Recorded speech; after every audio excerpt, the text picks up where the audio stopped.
ಸೇರಿದಂತೆ ಹಲವಾರು ಮುಖಂಡರುಗಳಿದ್ದಾರೆ. ಹಾಗೆ ನಮ್ಮ ಜೊತೆಗೆ ನಾನು ರೈತ ಸಂಘದ ಮುಖಂಡರುಗಳಿದ್ದಾರೆ, ಅವ್ರಿಗೂ ಪರಿಚಯ ಮಾಡ್ಕೊಡ್ತೀನಿ.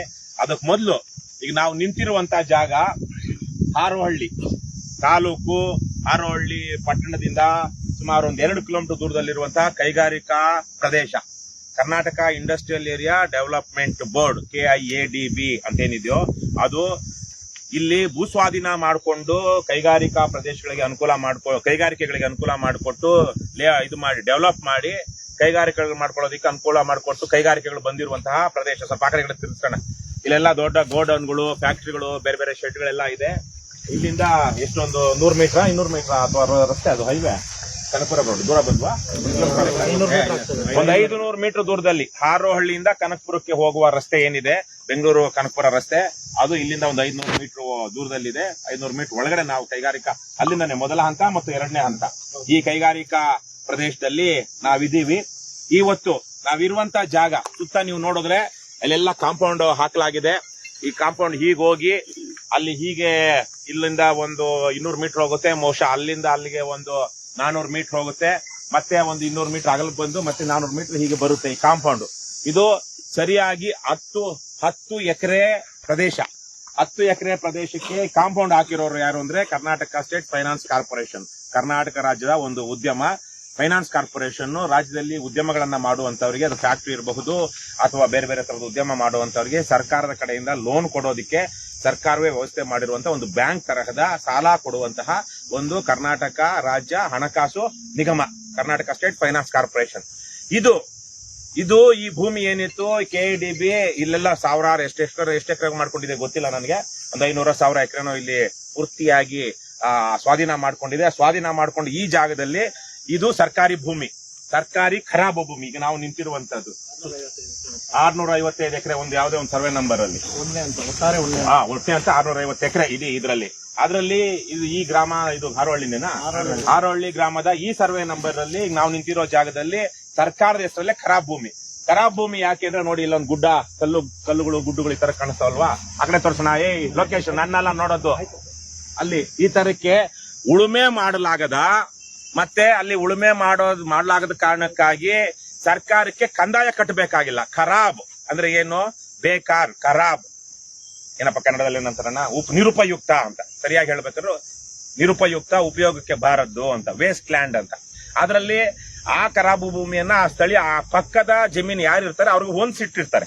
ಯಾಕಂದ್ರೆ ಅವರು ಅದರ ಸ್ವಾಧೀನದಲ್ಲಿರ್ತಾರೆ. ಆದ್ರೆ ಅದರಲ್ಲಿ ಉಳುಮೆ ಮಾಡ್ಕೊಳಕ್ ಆಗದೆ ಇರೋದ್ರಿಂದ ಅವರು ಅದನ್ನ ಆ ಸರ್ಕಾರಕ್ಕೆ ಅಷ್ಟು ಭಾಗಕ್ಕೆ, ಈ 3 ಎಕರೆನಲ್ಲಿ 2 ಎಕರೆ ಕಂದಾಯ ಕಟ್ತಾ ಇದ್ರೆ, 1 ಎಕರೆ ಖರಾಬ್ ಇತ್ತು ಅಂದ್ರೆ ಆ ಖರಾಬ್ ಜಮೀನನ್ನ ಮತ್ತೆ ಇವ್ರು ಯಾವತ್ತಾದ್ರೂ ಸರಿ ಮಾಡ್ಕೊಂಡು ಉಳುಮೆ ಮಾಡೋದಿಕ್ಕೆ ಆಯ್ತು ಅಂದ್ರೆ ಮತ್ತೆ ಅವ್ರ ಹೆಸರಿಗೆ ಬರುತ್ತೆ.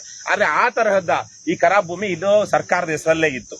ಖರಾಬ್, ಎ ಖರಾಬ್, ಬಿ ಖರಾಬ್ ಅಂತಾರೆ. ಅದರಲ್ಲಿ ಎ ಖರಾಬ್ ಅಲ್ಲಿ ಅದು ಏನು ಈ ತರಕ್ಕೆ ಏನೂ ಬೆಳಿಲಾರ್ದಂತಹದ್ದು, ಅದು ಅವ್ರ ಹೆಸರಲ್ಲೇ ಇರುತ್ತೆ. ಅವ್ರೇನಾದ್ರೂ ಅದನ್ನ ಸರಿ ಮಾಡ್ಕೊಂಡು ಉಳುಮೆ ಮಾಡೋದಕ್ಕೆ ಉಪಯೋಗಿಸೋದಕ್ಕೆ ಬಂದಾಗ ಆ ಖರಾಬನ್ನ ವಜಾ ಮಾಡಿ ಆ ಜಮೀನನ್ನ ಅವ್ರ ಹೆಸರು ಕೂರಿಸ್ತಾರೆ. ಬಿ ಖರಾಬ್ ಅಂದ್ರೆ ಅದು ಅವರ ಸ್ವಾಧೀನದಲ್ಲಿರಬಹುದು, ಆದ್ರೆ ಅದು ಸರ್ಕಾರ ಯಾವಾಗ ಬೇಕಾದನ್ನ ರಸ್ತೆಗೆ ಅದಕ್ಕೇನ್ ನಿಗದಿ ಮಾಡಿರ್ತಾರೋ ರಸ್ತೆ, ಕಾಲುವೆ ಅಂತ, ಅದನ್ನ ಬಳಸೋದಿಕ್ಕೆ ಯಾವ ತರಕ್ಕೂ ಅಡ್ಡ ಹಾಕೋದಿಕ್ಕೆ ಆಗೋದಿಲ್ಲ. ಅದು ಸಂಪೂರ್ಣವಾಗಿ ಸಾರ್ವಜನಿಕರ ಸ್ವತ್ತು ಬಿ ಖರಾಬ್ ಅನ್ನುವಂಥದ್ದು. ಎ ಖರಾಬ್ ಅನ್ನುವಂತಹದ್ದು ಖಾಸಗಿಯವರ ಸ್ವತ್ತು, ಆದ್ರೆ ಅಲ್ಲಿ ಯಾವುದೇ ಡೆವಲಪ್ಮೆಂಟ್ ಕೆಲಸ ಮಾಡಬೇಕು ಅಂದ್ರೂ ಅದು ಖರಾಬ್ ಇಂದ ಬೇರ್ಪಡಿಸಿ, ಅಂದ್ರೆ ಅದು ಜಾಗವನ್ನ ಸರಿ ಮಾಡ್ಕೊಂಡು ಮಾಡಬೇಕು. ಇದು ಆದ್ರೆ ಇದು ಖರಾಬ್ ಜಮೀನು ಸರ್ಕಾರದ ವಶದಲ್ಲೇ ಇತ್ತು. ಇದನ್ನ ಇಲ್ಲಿ ಬೇರೆ ಬೇರೆ ಸರ್ವೆ ನಂಬರ್ಗಳಲ್ಲಿ ವಶಪಡಿಸ್ಕೊಂಡು ಒಂದು 27 ಎಕರೆ 28 ಎಕರೆ ಮಾಡಿಕೊಂಡು ಅದ್ರಲ್ಲಿ 10 ಎಕರೆಯನ್ನ ಸರಿಯಾಗಿ 10 ವರ್ಷಗಳಿಂದ KSFC ಕೊಡ್ತಾರೆ. KSFC ಅದು ಯಾಕೆ ಕೊಟ್ರು, ಏನಕ್ಕೆ ಕೊಟ್ರು ಅಂತ ನನಗೆ ಗೊತ್ತಿಲ್ಲ. KSFCಗೆ ಇಂತಹ ಜಾಗದಲ್ಲಿ 10 ಎಕರೆ ಭೂಮಿ ಯಾಕೆ ಬೇಕಾಗಿತ್ತು ನಮಗ್ ಗೊತ್ತಿಲ್ಲ. ಯಾಕಂದ್ರೆ ಇದು ಯಾವ್ದು ಇಂಡಸ್ಟ್ರಿ ಬರೋದಿಲ್ಲ. KSFC ಅವರು ಅವರೇ ಸ್ವತಃ ಯಾವುದೇ ಉದ್ಯಮ ನಡೆಸೋದಿಲ್ಲ, ಯಾವುದೇ ಇಂಡಸ್ಟ್ರಿ ಮಾಡೋದಿಲ್ಲ, ಯಾವುದೇ ಫ್ಯಾಕ್ಟರಿ ಮಾಡೋದಿಲ್ಲ. ಆದ್ರೆ ಅವ್ರಿಗೆ ಯಾವ ಕಾರಣಕ್ಕಾಗಿ ಕೊಟ್ಟರು, ಒಟ್ನಲ್ಲಿ KSFCಗೆ ಮುಂದಿನ ದಿನಗಳಲ್ಲಿ ಯಾವತ್ತಾದ್ರು ಬೇಕಾಗುತ್ತೆ ಅಂತ ಹೇಳಿ ಸಪರೇಟ್ ಆಗಿ ಅದನ್ನ ಇದ್ ಮಾಡಿ ಇಲ್ಲಿ ಸ್ಯಾಂಕ್ಷನ್ ಮಾಡಿದ್ದಾರೆ. KSFC ಅವರು ಇಲ್ಲಿ ತನಕ ಇಲ್ಲಿ ಯಾವುದೇ ಡೆವಲಪ್ಮೆಂಟ್ ಕೆಲಸ ಮಾಡಿಲ್ಲ. ಈ ಮಧ್ಯದಲ್ಲಿ ಇದು KSFC ಈ ತರಕ್ಕಿರೋವಾಗ ಪ್ರೈಮ್ ಲ್ಯಾಂಡ್ ಇವತ್ತು ಇಲ್ಲಿ 2 ಎಕರೆ ಜಮೀನನ್ನ ನಾವು ನಿಂತಿರುವ ಜಾಗವನ್ನ ದೊಡ್ಡ ದೊಡ್ಡ ಭೂಗಳರು, ದೊಡ್ಡ ದೊಡ್ಡ ರಾಜಕಾರಣಿಗಳ ಹಿಂಬಾಲಕರು ಸೇರ್ಕೊಂಡು ಸುಳ್ಳು ದಾಖಲೆಗಳನ್ನ ಸೃಷ್ಟಿ ಮಾಡಿ ಇದರಲ್ಲಿ 2 ಎಕರೆ ನಾವು ನಿಂತಿರುವಂತ ಜಾಗವನ್ನ ಒಬ್ಬ ರಾಜಕಾರಣಿಯ ಚೇಲ ಅವನ ಹೆಸರಿಗೆ ಬರುವ ಹಾಗೆ ಮಾಡ್ಕೊಂಡ್ ಬಿಡ್ತಾರೆ. ಇದಕ್ಕೆ ಕೇವಲ ಯಾವುದೇ ಒಂದು ಈ ತರದ ಭೂ ಅಕ್ರಮವನ್ನ ಭೂ ಮಾಫಿಯಾ ಮಾಡಬೇಕು ಅಂದ್ರೆ ಅದಕ್ಕೆ ಸರ್ಕಾರಿ ಅಧಿಕಾರಿಗಳ ಶಾಮೀಲಿಲ್ಲದೆ, ಸರ್ಕಾರಿ ಅಧಿಕಾರಿಗಳ ಪಾತ್ರ ಇಲ್ಲದೆ ಮಾಡ್ಕೊಳಕ್ ಸಾಧ್ಯವೇ ಇಲ್ಲ. ಹಾಗಾಗಿ ಕಂದಾಯ ಇಲಾಖೆಯ ಭ್ರಷ್ಟ ಅಧಿಕಾರಿಗಳನ್ನ, ನೀಚ ಅಧಿಕಾರಿಗಳನ್ನ, ಜನದ್ರೋಹಿ ದೇಶದ್ರೋಹಿ ಅಧಿಕಾರಿಗಳನ್ನ ದುರ್ಬಳಕೆ ಮಾಡಿಕೊಂಡು ಯಾವುದೋ ಒಬ್ಬ ವ್ಯಕ್ತಿ ಯಾವತ್ತೂ ಇಲ್ಲಿ ಉಳುಮೆ ಮಾಡಿಲ್ಲದ ವ್ಯಕ್ತಿಯ ಹೆಸರಿಗೆ ಈ ಜಮೀನು ಹೋಗುವ ಹಾಗೆ ಮಾಡಿಕೊಂಡು ಆತನ ಹೆಸರಿಗೆ ಹೋಗುತ್ತೆ, ಆಗ ಪೋಡಿಗೆ ಅಪ್ಲೈ ಮಾಡುತ್ತೆ ಅನ್ನುವಂತ ಸಂದರ್ಭದಲ್ಲಿ ಆತನಿಂದ ಒಬ್ಬ ರವಿ ಅನ್ನುವಂತ ಒಬ್ಬ ವ್ಯಕ್ತಿ ಅದನ್ನ GPA ಮಾಡಿಸ್ಕೊಂಡು ಸರ್ಕಾರದ ವತಿಯಿಂದ ಇದು 2 ಎಕರೆ ಆ ವ್ಯಕ್ತಿಗೆ ಹೋಗುವ ಹಾಗೆ ಮಾಡಿಕೊಂಡು ರಿಜಿಸ್ಟ್ರೇಷನ್ ಆದ ತಕ್ಷಣಕ್ಕೆ ಈಗ ಆ ಖಾಸಗಿ ವ್ಯಕ್ತಿ ರವಿ ಅನ್ನುವಂತ ವ್ಯಕ್ತಿಗೆ ಹೋಗುತ್ತೆ. ಈ ರವಿ ಅನ್ನುವಂತ ವ್ಯಕ್ತಿ ಯಾರು ಅಂದ್ರೆ ಕರ್ನಾಟಕದ ಈ ಹೊತ್ತಿನ ಉಪಮುಖ್ಯಮಂತ್ರಿ DK ಶಿವಕುಮಾರ್ ಅವರ ಬಲಗೈ ಬಂಟನೋ ಎಡಗೈ ಬಂಟನೋ ಇನ್ ಯಾವ ಬಂಟನೋ ಗೊತ್ತಿಲ್ಲ, ಒಟ್ಟಿನಲ್ಲಿ ಅವರೊಬ್ಬ ಚೇಲ ಅಂತ ನಮಗ್ ಗೊತ್ತಿರುವಂತಹ ಮಾಹಿತಿ. ಸೊ ಇದೆಲ್ಲ ನೋಡಿದಾಗ DK ಶಿವಕುಮಾರ್ ಅವರ ಪಾತ್ರ ಪ್ರತ್ಯಕ್ಷ ಅಥವಾ ಪರೋಕ್ಷ ಪಾತ್ರ ಇಲ್ಲದೆ ಇದನ್ನ ಮಾಡ್ಕೊಳ್ಳೋಕೆ ಸಾಧ್ಯನೇ ಇಲ್ಲ ಈ ತರಹದ ಅಕ್ರಮಗಳನ್ನ ಅಂತ. ಈ ಸಂದರ್ಭದಲ್ಲಿ ಸರ್ಕಾರಿ ಅಧಿಕಾರಿಗಳೇ ಒಂದಷ್ಟು ಜನ ರೈತ ಸಂಘದವರು ಮಾಡಿದ ಹೋರಾಟದಿಂದಾಗಿ ಸರ್ಕಾರಿ ಅಧಿಕಾರಿಗಳೇ ಇಲ್ಲಿ ಏನೇನೆಲ್ಲ ಅಕ್ರಮ ಆಗಿದೆ ಅಂತ ಹೇಳಿ ಇವತ್ತು ಈ ಭೂಮಿ ಬಹಳ ದೊಡ್ಡ ಹೋರಾಟ ನಡೆದು ಈ ಭೂಮಿ ಮತ್ತೆ ಇವತ್ತು ಸರ್ಕಾರದ ವಶಕ್ಕೆ ಬಂದಿದೆ. ಅಂದ್ರೆ ಈಗ KCFC ಇದನ್ನ ಮುಂದಕ್ಕೆ ಏನೋ ಮಾಡುತ್ತೆ, ಅವ್ರು ಭದ್ರ ಮಾಡ್ಕೊಳ್ತಾರೆ.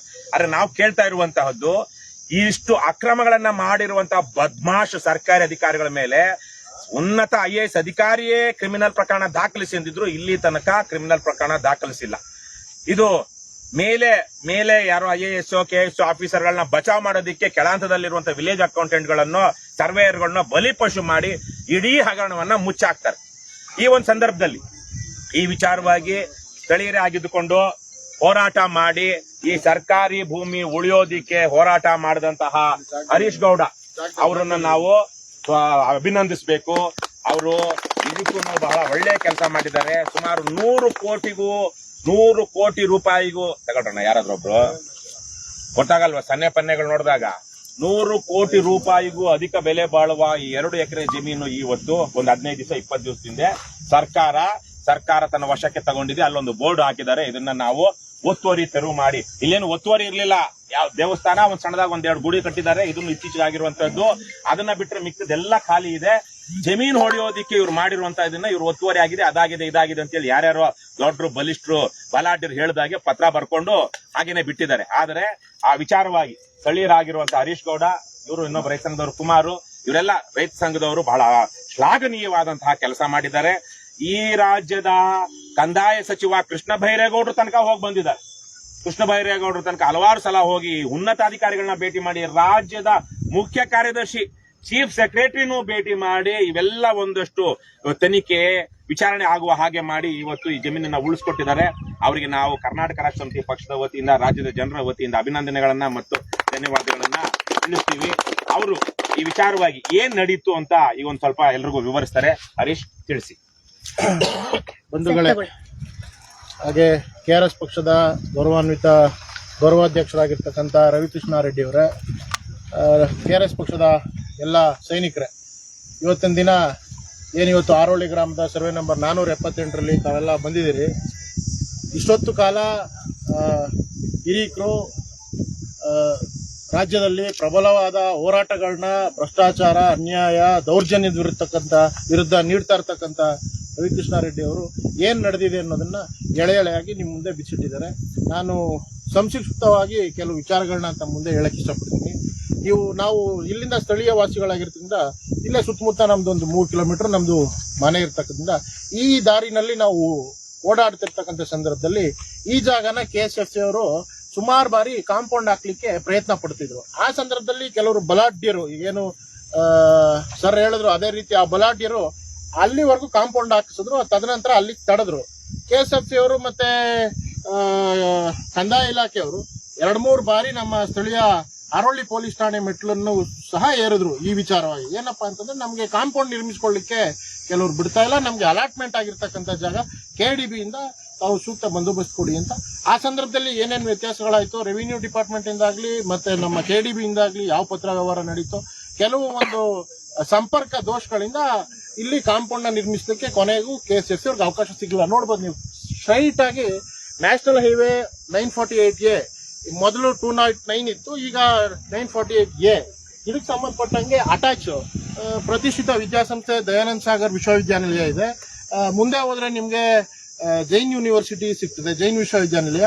ನೀವು ಇಲ್ಲಿಂದ ಕೇವಲ ಒಂದು 7 ಕಿಲೋಮೀಟರ್ ಹೋಯ್ತು ಅಂದ್ರೆ ಇವತ್ತು ಏನು ರಾಜ್ಯ ಸರ್ಕಾರ ನಮ್ಮ ಉಪಮುಖ್ಯಮಂತ್ರಿಗಳು ನಾನು ಮೆಗಾ ಸಿಟಿ AICT ಮಾಡಬೇಕು ಅಂತ ಹೊರಟಿದ್ದಾರೆ. ಬಿಡದಿ ಟೌನ್ಶಿಪ್ ಇಲ್ಲಿಂದ ಕೇವಲ 7 ಕಿಲೋಮೀಟರ್ ಮಾತ್ರ ಇರ್ತಕ್ಕಂಥದ್ದು, 7ರಿಂದ 8 ಕಿಲೋಮೀಟರ್ ಮಾತ್ರ ಇರ್ತಕ್ಕಂಥದ್ದು. ಇದು ನಮ್ ಗಮನಕ್ಕೆ ಬಂದಾಗ ನಾವು ಮಾಹಿತಿ ಹಕ್ಕಿನಲ್ಲಿ ದಾಖಲಾತಿಗಳಿಗೋಸ್ಕರ ನಾವು ಅರ್ಜಿ ಸಲ್ಲಿಸ್ತೀವಿ. ಆ ಸಂದರ್ಭದಲ್ಲಿ ತಾಲೂಕು ಕಚೇರಿಗೆ ಕಡತವನ್ನ ಪರಿಶೀಲನೆ ಮಾಡಬೇಕು ಅಂತ ಅರ್ಜಿ ಹಾಕ್ದಾಗ ನಾನು ಹೋಗಿ ಕಡತವನ್ನ ಪರಿಶೀಲನೆ ಮಾಡ್ತೀನಿ. ಆ ಪರಿಶೀಲನೆ ಮಾಡಿದಂತ ಸಂದರ್ಭದಲ್ಲಿ ಅಲ್ಲಿರ್ತಕ್ಕಂಥ ಕೆಲವಾರು ದಾಖಲಾತಿಗಳು ಮೇಲ್ನೋಟಕ್ಕೆ ನಮಗೆ ಕ್ರಿಯೇಟೆಡ್ ಡಾಕ್ಯುಮೆಂಟ್ ತರ ಕಾಣ್ತದೆ. ಯಾಕೆಂತಂದ್ರೆ 1968ರಲ್ಲಿ ಮಂಜೂರಾತಿ ಡಾಕ್ಯುಮೆಂಟ್ಗಳು ನಮ್ಮೆಲ್ಲರಿಗೂ ಗೊತ್ತು, ಇವತ್ತು ತಾಲೂಕು ಆಫೀಸಲ್ಲಿ ಲಭ್ಯನೇ ಇರೋದಿಲ್ಲ. 1968ರಲ್ಲಿ ದರಖಾಸ್ತಲ್ಲಿ ಮಂಜೂರಾಗಿರ್ತಕ್ಕಂಥ ಈ ಕಡತ ಇವತ್ತು ಈ ರೀತಿ ಏನ್ ನಮ್ಮ ಕೈಲಿದೆ ಈ ತರ ಫ್ರೆಶ್ ಹಾಳೆ ರೀತಿ ಇರ್ತಕ್ಕಂಥದ್ದು ಅದು ಸಾಧ್ಯನೇ ಇಲ್ಲ ಇವತ್ತು. ಯಾಕೆಂತಂದ್ರೆ ನಾವು 2000 ಇಸ್ವಿ ಡಾಕ್ಯುಮೆಂಟ್ಸ್ ಕೇಳಿದ್ರೆ ಇವತ್ತು ತಾಲೂಕು ಕಚೇರಿಗಳು ಇರ್ಬೋದು, ಈ ತರ ಕಂದಾಯ ಅಧಿಕಾರಿಗಳು ನಮ್ಮ ಲಭ್ಯ ಇಲ್ಲ ಅಂತ ಕೊಡ್ತಕ್ಕಂಥದ್ದು ಅವ್ರಿಗೆ ವಾಡಿಕೆ ಆಗಿದೆ.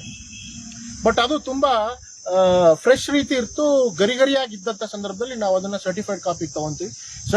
ಸರ್ಟಿಫೈಡ್ ಕಾಪಿ ತಗೊಂಡು ನಾನು ಇಮಿಡಿಯೇಟ್ ಆಗಿ KEDB ಲೆಟರ್ ಕೂಡ ಅದರಲ್ಲಿ ಇರ್ತದೆ, ನಮ್ಮ ವ್ಯಾಪ್ತಿಗೆ ಬರ್ತದೆ ಅಂತ KEDB ಅವರು 2023ರಲ್ಲೇನೆ ತಾಲೂಕು ಕಚೇರಿಗೆ ಲೆಟರ್ ಬರೆದಿರ್ತಾರೆ. ಅದಕ್ಕೆ ಮುಂಚೆ ತಾಲೂಕು ವಿಭಜನೆ ಆಗೋದ್ ಮುಂಚೆ ಹಾರೋಹಳ್ಳಿ ಕನಕಪುರ ತಾಲೂಕು ಏನಿತ್ತು ಆ ಸಂದರ್ಭದಲ್ಲಿ ಕನಕಪುರ ತಹಶೀಲ್ದಾರ್ ಮತ್ತೆ ರಾಮನಗರ ಅಂದಿನ ಉಪವಿಭಾಗಾಧಿಕಾರಿಗಳಿಗೆ 2016, 17, 18 ಕಂಟಿನ್ಯೂಸ್ ಆಗಿ ಹಲವಾರು ಲೆಟರ್ನ KEDB ಬರಿತಾ ಬರ್ತದೆ. ಈ ಪ್ರದೇಶದಲ್ಲಿ ಒತ್ತುವರಿ ಸಾಧ್ಯತೆಗಳು ಇರ್ತದೆ, ಇದು ಭೂ ಸ್ವಾಧೀನ ಆಗಿದೆ, ನಮಗೆ KEDB ಅಂತ ಪಾಣಿಯ ಇಂಡೀಕರಣ ಮಾಡಿ ಅಂತ ಸುಮಾರು 7-8 ಬಾರಿ ಅಂದಿನ SLOಗಳು ಲೆಟರ್ಗಳು ಬರೆದಿರ್ತಾರೆ. ಇದನ್ನ ಯಾವ್ದನ್ನು ಕ್ಯಾರೆ ಅಂದ್ರೆ ಇವ್ರು ಯಾವ್ದೇ ಕಾರಣಕ್ಕೂ KEDB ಅಂತ ಪಾಣಿ ಮಾಡೋದಿಲ್ಲ. ಇದನ್ನ ಉಪಯೋಗಿಸ್ಕೊಂತಕ್ಕಂತ ಈ ಭೂಗಳರು ದರಖಾಸ್ತಲ್ಲಿ ಮಂಜೂರಾಗಿದೆ ಅನ್ನೋದೊಂದು ಡಾಕ್ಯುಮೆಂಟ್ ಸೃಷ್ಟಿ ಮಾಡ್ತಾರೆ. ಯಾವಾಗ ಸೃಷ್ಟಿ ಮಾಡಿದ್ರು, ಕನಕಪುರದಲ್ಲಿ ಸೃಷ್ಟಿ ಆಯ್ತಾ, ಹಾರೋಹಳ್ಳಿ ಸೃಷ್ಟಿ ಆಯ್ತಾ, ಇದುವರೆಗೂ ನಮ್ಗೆ ಗೊತ್ತಿಲ್ಲ. ಸೃಷ್ಟಿಯಾಗಿರ್ತಕ್ಕಂಥದ್ದು ಸತ್ಯ. ತದನಂತರ ನಾವು ರೈತ ಸಂಘದ ನಿಯೋಗ ಮತ್ತೆ ನಮ್ಮ ಹಾರೋಹಳ್ಳಿ ಭಾಗದ ಹೋರಾಟಗಾರರೆಲ್ಲ ಸೇರಿ ಕಂದಾಯ ಮಿನಿಸ್ಟರ್ನ ನಾವು ಕಳೆದ ವರ್ಷ 2025 ನವೆಂಬರ್ ತಿಂಗಳಲ್ಲಿ ಭೇಟಿ ಮಾಡಿ ಈ ರೀತಿ ಒಂದು ನಕಲಿ ದಾಖಲೆ ಸೃಷ್ಟಿ ಮಾಡಿಕೊಂಡು ಸರ್ಕಾರಿ ಜಮೀನು ಸುಮಾರು 100 ಎಕರೆ ಬೆಳೆ ಬಾಳ್ತಕ್ಕಂಥ ಖರಾಬ್ ಜಾಗ ಅದು KEDB ಅಕ್ವೇಷನ್ ಆಗಿದೆ. KEDB ಅವರು ಸರ್ಕಾರದ ಆದೇಶದ ಪ್ರಕಾರ KSFC ಅವರನ್ನು ರಿಕ್ವೆಸ್ಟ್ ಮಾಡಿಲ್ಲ, KSFC ಅವರು ದುಡ್ಡು ಕೊಟ್ಟು ತಗೊಂಡಿಲ್ಲ ಈ ಜಾಗನ. ಸರ್ಕಾರದ ಆದೇಶದ ಪ್ರಕಾರ ಉಚಿತವಾಗಿ KSFC ಕೊಟ್ಟಿದೆ. 10 ಎಕರೆ ಇವತ್ತು ಸರ್ಕಾರ ಮಾರಾಟ ಮಾಡಿತ್ತು ಅಂತಂದಿದ್ರೆ ಖಾಸಗಿ ಅವ್ರಿಗೆ ಸುಮಾರು ಎಷ್ಟು ಕೋಟಿ ಬೆಲೆ ಬಾಳ್ತಾ ಇತ್ತು ಅನ್ನೋದು ಗೊತ್ತಿದೆ. ಸರ್ಕಾರದ ಅಂಗಸಂಸ್ಥೆ ಅಂತ ಹೇಳಿ ಉಚಿತವಾಗಿ ಕೊಟ್ರೆ ಇವತ್ತು ನೋಡ್ಬೋದು ಸುತ್ತ ಡೆವಲಪ್ಮೆಂಟ್ ಆಗಿದೆ.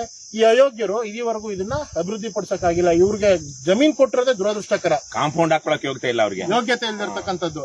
ಇದಾದ್ಮೇಲೆ ಅವತ್ತು ನಾವು ಪ್ರಾದೇಶಿಕ ಆಯುಕ್ತರಾಗಿರ್ತಕ್ಕಂಥ ಬೆಂಗಳೂರು ವಿಭಾಗದ ಪ್ರಾದೇಶಿಕ ಆಯುಕ್ತ ಅಮ್ಲಾನಾದಿತ್ಯ ಬಿಸ್ವಾಸ್ ಅವ್ರ ನೇತೃತ್ವದಲ್ಲಿ ಸೀನಿಯರ್ ಮೋಸ್ಟ್ ಒಬ್ಬ ದಕ್ಷ ಅಧಿಕಾರಿ ಅಂತ ನಾವು ಸ್ವಲ್ಪ ಮಟ್ಟಿಗೆ ಹೇಳ್ತಕ್ಕಂಥ ಅಧಿಕಾರಿ ಅವ್ರ ನೇತೃತ್ವದಲ್ಲಿ ತನಿಖೆ ಆಗ್ಬೇಕು ಅಂತ ಒತ್ತಾಯ ಮಾಡಿದಾಗ ಅದಕ್ಕೆ ಒಪ್ಕೊಂಡು ಅಲ್ಲಿಂದ ಪ್ರಾದೇಶಿಕ ಆಯುಕ್ತಗೊಂದು ಸೂಚನೆ ಬರ್ತದೆ, ತನಿಖೆ ಮಾಡಿ ಅಂತ ಹೇಳಿ.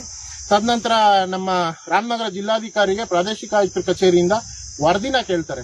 ಈ ರೀತಿ ದೂರು ದಾಖಲಾಗಿದೆ, ತಮ್ಮ ಅಭಿಪ್ರಾಯ ಮತ್ತೆ ಮಂಜೂರಾತಿ ನೈಜತೆ ಬಗ್ಗೆ 7 ದಿನದಲ್ಲಿ ನನಗೆ ವರದಿ ಕೊಡಿ ಅಂತ ಕೇಳಿದ್ರೆ ನಮ್ಮ ಜಿಲ್ಲಾಧಿಕಾರಿಗಳು, ಘನತೆವೆತ್ತ ಜಿಲ್ಲಾಧಿಕಾರಿಗಳು, ಅವ್ರಿಗೆ ಯಾವ ಲೆಟರ್ ಬಂದ್ರು ಅವ್ರಿಗೆ ಯೋಗ್ಯತೆ ಇಲ್ಲ, ಯಾವುದೇ ಒಂದು ವರದಿನ ಪ್ರಾದೇಶಿಕ ಆಯುಕ್ತರು ಕೊಡೋದಿಲ್ಲ. ತದನಂತರ ನಾವು ಮತ್ತೊಮ್ಮೆ ಪ್ರಾದೇಶಿಕ ಆಯುಕ್ತರನ್ನ ಭೇಟಿ ಆಗ್ತೀವಿ. ಅವರೊಂದು ತಂಡ ರಚನೆ ಮಾಡ್ತಾರೆ. ಆ ಪ್ರಾದೇಶಿಕ ಆಯುಕ್ತರ ಕಚೇರಿಯಲ್ಲಿ ಇರ್ತಕ್ಕಂಥ ಕೆಲವಾರು ನಿಷ್ಠಾವಂತ ಅಧಿಕಾರಿಗಳು ಅಲ್ಲಿ ಒಂದು ತಹಶೀಲ್ದಾರ್ ನೇತೃತ್ವ ಶೀತಲ್ ಅಂತ ಹೇಳಿ ಈ ತನಿಖೆಯಲ್ಲಿ ಮಹತ್ತರ ಪಾತ್ರ ವಹಿಸ್ತಾರೆ. ದಕ್ಷ ತಹಶೀಲ್ದಾರ್ ಅವ್ರನ್ನ ಈ ತನಿಖೆಗೆ ನಿಯೋಜನೆ ಮಾಡ್ತಾರೆ. ಅವರು ಸ್ಥಳಕ್ಕೆ ಆಗಮಿಸಿ ಜಾಗ ನೋಡ್ತಾರೆ, ಮತ್ತೆ ತಾಲೂಕು ಕಚೇರಿಗೆ ಭೇಟಿ ನೀಡಿ ಏನ್ ಕಡತ ಇದೆ ತಮ್ಮ ವಶಕ್ಕೆ ತಗೊಂತಾರೆ. ವಶಕ್ಕೆ ತಗೊಂಡು ಪರಿಶೀಲನೆ ಮಾಡಿದಂತ ಸಂದರ್ಭದಲ್ಲಿ ಮೊದಲನೇದಾಗಿ ದಾಖಲಾತಿಗಳು ಸೃಷ್ಟಿಯಾಗಿರೋದು ಮೇಲ್ನೋಟು ಕಂಡು ಬರ್ತದೆ. ಫೇಕ್ ಕ್ರಿಯೇಟೆಡ್ ಡಾಕ್ಯುಮೆಂಟ್ ಸೃಷ್ಟಿಸಲ್ಪಟ್ಟ 69 ಪೇಪರ್ ಅಲ್ಲ, 69 ಪತ್ರಗಳೇ ಅಲ್ಲ. ಅದು ಅವ್ರು ಉಪಯೋಗಿಸಿರ್ತಕ್ಕಂಥ ನಾವು FSL ವರದಿ ಈಗ ಕೆಲವು ಪಾಯಿಂಟ್ಸ್ ಗಳು ನೋಡಿದೀವಿ. ಅದನ್ನ ಅಲ್ಲಿ ಕ್ಲಿಯರ್ ಆಗಿ ಹೇಳ್ತಾರೆ. ಅವ್ರು ಉಪಯೋಗಿಸಿರ್ತಕ್ಕಂಥ ತಹಶೀಲ್ದಾರ್ ಸೀಲ್ಗಳು 2000ನೇ ಇಸ್ವಿಯಿಂದ ನಂತರದ ಸೀಲ್ಗಳು, 1969ನೇ ಸೀಲ್ಗಳಲ್ಲ ಅನ್ನೋದನ್ನ ಸ್ಪಷ್ಟಪಡಿಸ್ತಾರೆ.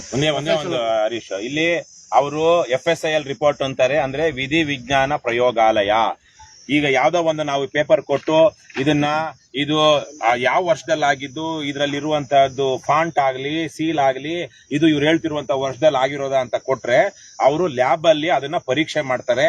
ಬೇರೆ ಬೇರೆ ತರಹದ ತಂತ್ರಜ್ಞಾನವನ್ನ ಬಳಸಿ ಕಾಗದ ಎಷ್ಟು ದಿವಸಗಳ ಹಿಂದಿಂದು ಅದರಲ್ಲಿರುವಂತಹ ಫಾಂಟು ಆವತ್ತಿನ ಸಂದರ್ಭದಲ್ಲಿ ಅಂದ್ರೆ ಅದ್ರ ಲಿಪಿ ಏನಿದೆ ಆವತ್ತಿನ ಕಾಲಕ್ಕೆ ಅದು ಚಲಾವಣೆಯಲ್ಲಿತ್ತ, ಮತ್ತೆ ಅದಕ್ಕೆ ಬಳಸಿರುವಂತಹ ಸೀಲ್ ಇರ್ಬೋದು ಇನ್ನೊಂದಿರ್ಬೋದು ಅಂತ ಇದು ಯಾವ ಕಾಲದಲ್ಲಿ ಆಗಿದ್ದು ಅಂತ ವರದಿ ಕೊಡುವಂತಹ ಒಂದು ಈಗ ಬಹಳ ಕಡೆಗಳ FSIL ಅಂತಾರೆ. ಪೋಸ್ಟ್ ಮಾರ್ಟಮ್ಗಳಾದಾಗ ಬೇರೆ ಬೇರೆ ದಾಖಲೆಗಳು ಪರಿಶೀಲನೆ ಮಾಡುವಾಗ ಸರ್ಕಾರ ಹೈದರಾಬಾದ್ ಕಳಿಸುತ್ತೆ ಕೆಲವೊಂದು ವಿಚಾರಗಳಿಗೆ. ಅದೇ ತನಿಖೆ ಬೆಂಗಳೂರಲ್ಲಿ ಮಡಿವಾಳದಲ್ಲಿದೆ. ಸೊ FSIL ರಿಪೋರ್ಟ್ ಅಂದ್ರೆ ಯಾವುದೇ ಒಂದು ದಾಖಲೆ ಆಗ್ಲಿ ಯಾವುದೇ ಒಂದು ಸಾಕ್ಷ್ಯದಾಗ್ಲಿ ಅದರ ನೈಜತೆಯನ್ನ ಪರಿಶೀಲಿಸಿ ಇದು ನೈಜವೋ ಹೌದು ಅಲ್ಲವೋ ಇದು ಯಾವ ವರ್ಷದಲ್ಲಿ ಆಗಿರೋದು ಅನ್ನೋದನ್ನ ಸಹ ಹೇಳುವಂತಹ ಒಂದು ಸರ್ಕಾರದ ಪ್ರಮಾಣೀಕೃತ ಮಾಡುವಂತಹ ಒಂದು ಸರ್ಕಾರಿ ಪ್ರಯೋಗಾಲಯ. ಆ ಪ್ರಯೋಗಾಲಯದಲ್ಲಿ ಹರೀಶ್ ಅವ್ರು ಹೇಳಿದಂಗೆ ಇದು ಇತ್ತೀಚೆಗೆ ಸೃಷ್ಟಿಯಾಗಿರುವಂತಹದ್ದು. ಇದು 1969ರಲ್ಲಿ ಮಂಜೂರಾಗಿರುವಂತಹ ದಾಖಲೆ ಪತ್ರ ಅಲ್ಲ. ಮತ್ತು ಈ ಪತ್ರ ಪೇಪರ್ ಸೇರಿದಂತೆ ಅದರಲ್ಲಿ ಹಾಕಿರೋ ಸೀಲುಗಳು ಸಹ ಆವತ್ತಿನ ಕಾಲದಲ್ಲಿ ಚಲಾವಣೆಯಲ್ಲಿ ಅಥವಾ ಅಸ್ತಿತ್ವದಲ್ಲಿ ಇರಲಿಲ್ಲ ಅಂತ ಹೇಳ್ತಾರೆ. ಮುಂದುವರಿಸಿ. ತದನಂತರ ಪ್ರಾಥಮಿಕ ವರದಿನ ಏನು ಫೊರೆನ್ಸಿಕ್ಸ್ ಲ್ಯಾಬ್ ಇಂದ ಪಡೆದುಕೊಂಡಂತ ಪ್ರಾದೇಶಿಕ ಆಯುಕ್ತರು ಕೂಡಲೇ ಡಿಸೆಂಬರ್ ತಿಂಗಳಲ್ಲೇ ಡಿಸೆಂಬರ್ 1ನೇ ತಾರೀಕು ಪ್ರಧಾನ ಕಾರ್ಯದರ್ಶಿಗಳು ಕಂದಾಯ ಇಲಾಖೆ ರಾಜೇಂದ್ರ ಕುಮಾರ್ ಕಟಾರಿ ಅವರಿಗೆ ತ್ವರಿತವಾಗಿ ಒಂದು ಲೆಟರ್ನ ಬರೀತಾರೆ, ತನಿಖಾ ವರದಿನ ಬರೀತಾರೆ. ಮತ್ತೆ DC-ಗೆ ಪ್ರಿಕಾಷನರಿ ಆಕ್ಷನ್ಸ್ ತಗೊಳ್ಳಿಕ್ಕೆ ಇದು ಸರ್ಕಾರಿ ಲ್ಯಾಂಡ್ ಆಗಿರೋದ್ರಿಂದ ಇದನ್ನ ರಕ್ಷಣೆ ಮಾಡಬೇಕಾಗಿರ್ತಕ್ಕಂಥ ಜವಾಬ್ದಾರಿ ಇಲ್ಲಿನ ಜಿಲ್ಲಾಧಿಕಾರಿಗಳು ಮತ್ತೆ ತಹಶೀಲ್ದಾರರು ಮತ್ತೆ ಉಪವಿಭಾಗಾಧಿಕಾರಿ ಆಗಿರ್ತದೆ. ಜಿಲ್ಲಾಧಿಕಾರಿಗಳಿಗೆ ತ್ವರಿತವಾಗಿ ಒಂದು ಲೆಟರ್ ಬರೀತಾರೆ. ಮತ್ತೆ ನಾವು ಲೆಟರ್ ಬರೆದಾದ್ಮೇಲೆ ಇಮಿಡಿಯೇಟ್ ಅವತ್ತು ಭೇಟಿ ಮಾಡ್ತೀವಿ. ಅದನ್ನ ಸುಮೋಟೋ ಕೇಸ್ ಮಾಡಿಸ್ತೀವಿ. KLR ಆಕ್ಟ್ 136(3) ನಲ್ಲಿ ಸುಮೋಟೋ ಕೇಸ್ ನ ಸ್ವಯಂ ಪ್ರೇರಿತ ದೂರು ದಾಖಲೆ ಮಾಡ್ಕೊಂಡು ನೈಜತೆನ ಪರಿಶೀಲನೆ ಮಾಡಿಕೆ ಜಿಲ್ಲಾಧಿಕಾರಿಗಳಿಗೆ ನಮ್ಮ Karnataka land revenue act provision ಇರ್ತಕ್ಕಂಥದ್ದು ಅದು ಸುಮೋಟೋ ಮಾಡಿ ಸ್ಟೇ ಮಾಡಿಸ್ತೀವಿ. ತಾತ್ಕಾಲಿಕ ತಡೆಯಾಜ್ಞೆ ಎಂಟ್ರಿ ಮಾಡ್ತೀವಿ. ಯಾವುದೇ ವಹಿವಾಟು ನಡಿಬಾರದು ಅಂತ ಹೇಳಿ. ತದನಂತರ ಈ ಲ್ಯಾಂಡ್ ನ ಕನ್ವರ್ಷನ್ ಕೂಡ ಮಾಡ್ಕೊಂಡಿರ್ತಾರೆ ಯಾರು, ರವಿ ಅನ್ನೋರು. ಆ ವಿಚಾರವಾಗಿ ಪಟ್ಟಣ ಪಂಚಾಯತಿಗೆ ನೀವು ಇಮಿಡಿಯೇಟ್ ತಡೆಯಾಜ್ಞೆ ನೀಡಿ ಅಂತ DC ಅವ್ರನ್ನ ರಿಕ್ವೆಸ್ಟ್ ಮಾಡಿದಾಗ ಅಲ್ಲಿಂದ ಒಂದು ತಡೆಯಾಜ್ಞೆ ಪಟ್ಟಣ ಪಂಚಾಯತಿಗೆ ಬರ್ತದೆ. ಇನ್ಸ್ಪೆಕ್ಟರ್ ಜನರಲ್ ಆಫ್ ರಿಜಿಸ್ಟ್ರಾರ್ IGRಗೆ ಮತ್ತೆ ಲೆಟರ್ ಬರ್ಸ್ತೀವಿ RC ಆಫೀಸಿಂದ. ತದನಂತರ ನಮ್ಮ ಸಬ್ ರಿಜಿಸ್ಟ್ರಾರು ರಾಮನಗರ ಡಿಸ್ಟ್ರಿಕ್ಟ್ ರಿಜಿಸ್ಟ್ರಾರ್ಗೆ ಲೆಟರ್ ಕೊಡ್ತೀವಿ. ಯಾವುದೇ ನೋಂದಣಿ ಆಗದಂಗೆ ತಡಿಲಿಕ್ಕೆ ನಾವು ಪ್ರಾದೇಶಿಕ ಮನವಿ ಮಾಡ್ತೀವಿ. ಆ ಮನವಿಗೆ ಹೋಗ್ಬಿಟ್ಟವರು ಕಂಪ್ಲೀಟ್ ಆಗಿ ಒಂದು ಲೆಟರ್ನ ರೆಡಿ ಮಾಡಿ DC ಕಳಿಸ್ತಾರೆ. ಇಷ್ಟು ಫಾಲೋ ಅಪ್ ಮಾಡಿ ನಂತರ ನನಗೆ ರಿಪೋರ್ಟ್ ಸಬ್ಮಿಟ್ ಮಾಡಿ ಅಂತ ಹೇಳ್ತಾರೆ. ಇದನ್ನ ಯಾವುದನ್ನು ನಮ್ಮ DC ಅವರು ಮೊದಲನೇದಾಗಿ ಫಾಲೋ ಮಾಡದೇ ಯಾರು DC? ಯಶವಂತ್ ವಿ ಗುರುಕಾರ್ ಅಂತ ಹೇಳಿ ಅವ್ರದ್ದು ಹಲವಾರು ಸಮಸ್ಯೆಗಳನ್ನ ಎದುರಿಸಿ ಇಲ್ಲಿ ಬಂದು ಜಿಲ್ಲಾಧಿಕಾರಿ ಆಗಿರ್ತಕ್ಕಂಥದ್ದು. ಎಲ್ಲೋದ್ರೂ ಇವ್ರದ್ದು ಇದೇ ಕೆಲಸ ಆಗಿರ್ತಕ್ಕಂಥದ್ದು. ತದನಂತರ ನಾವು ಪ್ರಿನ್ಸಿಪಲ್ ಸೆಕ್ರೆಟರಿ ಅವ್ರನ್ನ ಭೇಟಿ ಮಾಡ್ತೀವಿ. ತನಿಖೆ ಈ ರೀತಿ ಆಗಿದೆ, ನೀವು ಆಕ್ಷನ್ಸ್ ಮಾಡಬೇಕು ಅಂತ ಹೇಳಿ. ಸಂಪೂರ್ಣ ವಿಧಿವಿಜ್ಞಾನ ಪ್ರಯೋಗಾಲಯಕ್ಕೆ ವೇಟ್ ಮಾಡಿದಂತ ಅಮ್ಲಾನಾದಿತ್ಯ ಬಿಸ್ವಾಸ್ ಅವರು ಸಂಪೂರ್ಣ ವಿಧಿವಿಜ್ಞಾನ ಪ್ರಯೋಗ FSL ರಿಪೋರ್ಟ್ ತೆಗೆದ ನಂತರ ಈ ವಿಚಾರದಲ್ಲಿ ಯಾರ್ಯಾರು ಇನ್ವಾಲ್ವ್ಮೆಂಟ್ ಇದ್ದಾರೆ, ನಮ್ಮ ರಾಮನಗರದಲ್ಲಿ ಉಪವಿಭಾಗಾಧಿಕಾರಿಯಿಂದ ಹಿಡಿದು ವಿಲೇಜ್ ಅಕೌಂಟೆಂಟ್ ವರ್ಗು 15 ಜನ ಅಧಿಕಾರಿಗಳ ಇನ್ವಾಲ್ವ್ಮೆಂಟ್ ಇದೆ. ಸರ್ವೆ ಇಲಾಖೆ ಮತ್ತೆ ರೆವಿನ್ಯೂ ಡಿಪಾರ್ಟ್ಮೆಂಟ್ ಇಷ್ಟು ಜನದ ವಿರುದ್ಧ Karnataka land revenue act 192A ಮತ್ತು BNS ಆಕ್ಟ್ಸ್ ಯಾವ್ದಾವ್ದು ಅಪ್ಲಿಕೇಬಲ್ ಬರ್ತದೆ, ಫೋರ್ಜರಿ ಡಾಕ್ಯುಮೆಂಟ್ ಕ್ರಿಯೇಟ್ ಮಾಡಿ ವ್ಯಾಲ್ಯೂಯಬಲ್ ಪ್ರಾಪರ್ಟಿನ ಪ್ರೈವೇಟ್ ಇಂಡಿವಿಜುವಲ್ಸ್ಗೆ ಟ್ರಾನ್ಸ್ಫರ್ ಮಾಡಿರೋದ್ರ ಬಗ್ಗೆ ಇಮಿಡಿಯೇಟ್ ಕ್ರಿಮಿನಲ್ ಮೊಕದ್ದಮೆ ಹಾಕ್ಲಿಕ್ಕೆ ನಮಗೆ ಡೈರೆಕ್ಷನ್ಸ್ ಕೊಡಿ ಅಂತ ಪ್ರಾದೇಶಿಕ ಆಯುಕ್ತರು ಪ್ರಿನ್ಸಿಪಲ್ ಸೆಕ್ರೆಟರಿ ರೆವಿನ್ಯೂ ಡಿಪಾರ್ಟ್ಮೆಂಟ್ ಅವ್ರನ್ನ ಕೇಳ್ತಾರೆ. ಟಿಲ್ ಡೇಟ್ ಪ್ರಿನ್ಸಿಪಲ್ ಸೆಕ್ರೆಟರಿ ಅವರು ಅನುಮತಿ ಕೊಡೋದಿಲ್ಲ. ಅವರು ಈ ವಿಚಾರ ಉನ್ನತ ಮಟ್ಟದಲ್ಲಿರೋದ್ರಿಂದ ನಾವು ಸಚಿವಾಲಯಕ್ಕೆ ಕಳಿಸ್ತೀವಿ, ಸೆಕ್ರೆಟರಿಯೇಟ್ ಕಳಿಸ್ತೀವಿ ಅಂತ ಹೇಳಿ ಕೃಷ್ಣ ಬೈರೇಗೌಡ ಅವರ ಆಫೀಸ್ಗೆ ಸೆಕ್ರೆಟರಿಯೇಟ್ಗೆ ಫೈಲ್ನ ರವಾನೆ ಮಾಡಿ ಕೈ ತೊಳ್ಕೊತಾರೆ. ಇಷ್ಟೆಲ್ಲ ಆದ್ಮೇಲೂ ಕೂಡ ನಾವು ಕೃಷ್ಣ ಬೈರೇಗೌಡರನ್ನ ಮತ್ತೊಮ್ಮೆ ರೈತ ಸಂಘ ಭೇಟಿ ಮಾಡ್ತೀವಿ. ಭೇಟಿ ಮಾಡಿ ಈ ರೀತಿ ನೀವೇ ತನಿಖೆ ಮಾಡಿಸಿದಿರಿ, ಇದಕ್ಕೆ ಆಕ್ಷನ್ ಆಗ್ಬೇಕು, ಇಷ್ಟು ಜನ ಅಧಿಕಾರಿಗಳು ಇನ್ವಾಲ್ವ್ಮೆಂಟ್ ಇದೆ, ಇವ್ರ ಮೇಲೆ ಇಮಿಡಿಯೇಟ್ ಡಿಸಿಪ್ಲಿನರಿ ಆಕ್ಷನ್ ಆಗ್ಬೇಕು, ಮತ್ತೆ ಕ್ರಿಮಿನಲ್ ಮೊಕದ್ದಮೆ ದಾಖಲಿಗೆ ಡೈರೆಕ್ಷನ್ಸ್ ಕೇಳಿದ್ದಾರೆ ನಿಮ್ಮ ರೀಜನಲ್ ಕಮಿಷನರ್.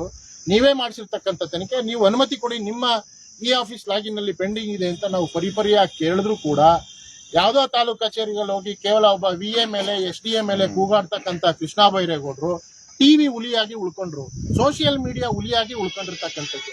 ಕೇವಲ ಟಿವಿನಲ್ಲಿ, ವಿಡಿಯೋನಲ್ಲಿ ಮತ್ತೆ ಫೇಸ್ಬುಕ್ ನಲ್ಲಿ ಬಂದು ಸಣ್ಣ ಅಧಿಕಾರಿ ಮೇಲೆ ಈ ಮನುಷ್ಯ ದೌರ್ಜನ್ಯ ಮಾಡೋದು ಹೊರತುಪಡಿಸಿದ್ರೆ ಸಾಧನೆ ಏನು ಮಾಡಲಿಲ್ಲ.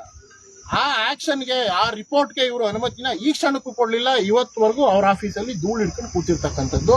ತದನಂತರ ಏನು RC ಡೈರೆಕ್ಷನ್ಸ್ ಕೊಟ್ಟಿದ್ರು, ಇಲ್ಲಿ ಕೋರ್ಟ್ ಅಲ್ಲಿ ಹಿಯರಿಂಗ್ ಆಗ್ತದೆ, ಪ್ರತಿವಾದಿ ವಾದಿ ಯಾರು ರವಿ ಸಣ್ಣಪ್ಪ ಇವ್ರನ್ನೆಲ್ಲರೂ ಹಿಯರಿಂಗ್ ಕರೀತಾರೆ, ನಿಮ್ಮಲ್ಲಿರೋ ಡಾಕ್ಯುಮೆಂಟ್ ಸಬ್ಮಿಟ್ ಮಾಡಿ ಅಂತಾರೆ. ಡಾಕ್ಯುಮೆಂಟ್ ಸಬ್ಮಿಟ್ ಮಾಡಿದ್ರೆ ಯಾವುದೇ ರೀತಿ ಇವರು ಡಿಫೆಂಡ್ ಮಾಡ್ಕೊಳ್ಳಿಕ್ಕೆ ಅದು ನೈಜ ದಾಖಲಾತಿ ಅನ್ನೋದು ಕಂಡುಬರೋದಿಲ್ಲ. ತದನಂತರ DC ಅವರು ಕ್ರಮ ವಹಿಸಬೇಕಾಗಿದ್ರು ಕೂಡ ಅದನ್ನ ಉಪವಿಭಾಗಾಧಿಕಾರಿಗೆ ಟ್ರಾನ್ಸ್ಫರ್ ಮಾಡ್ತಾರೆ, ನೀವು ಕ್ರಮ ವಹಿಸಿ ಅಂತ. ಅಲ್ಲಿಗೆ ಅರ್ಥ ಆಗ್ತದೆ ಮೇಲ್ನೋಟಕ್ಕೆ DC ಅವರು ಎಷ್ಟು ಪ್ರಭಾವಕ್ಕೆ ಒಳಗಾಗ್ತಾರೆ. ಯಾವುದೇ ನೈಜ ಮಂಜೂರಾತಿನ ಚೆಕ್ ಮಾಡಬೇಕು ಅಂದ್ರೆ KLR ಆಕ್ಟ್ ಪ್ರಕಾರ ಜಿಲ್ಲಾಧಿಕಾರಿನೇ ಮಾಡಬೇಕು, AC ಅವ್ರಿಗೆ ಬರೋದಿಲ್ಲ. AC ಅವ್ರಿಗೆ ಇರ್ತಕ್ಕಂಥದ್ದು 136(2) ನಲ್ಲಿ ಮಾಡ್ಬೇಕಾಗಿರ್ತಕ್ಕಂಥದ್ದು ಅವ್ರಿಗೆ ಟ್ರಾನ್ಸ್ಫರ್ ಮಾಡ್ತಾರೆ. ಏನ್ RC ಡೈರೆಕ್ಷನ್ಸ್ ಕೊಟ್ಟಿದ್ದಾರೆ ನೀವು ಫಾಲೋ ಮಾಡಿ ಅಂತ ಹೇಳ್ತಾರೆ.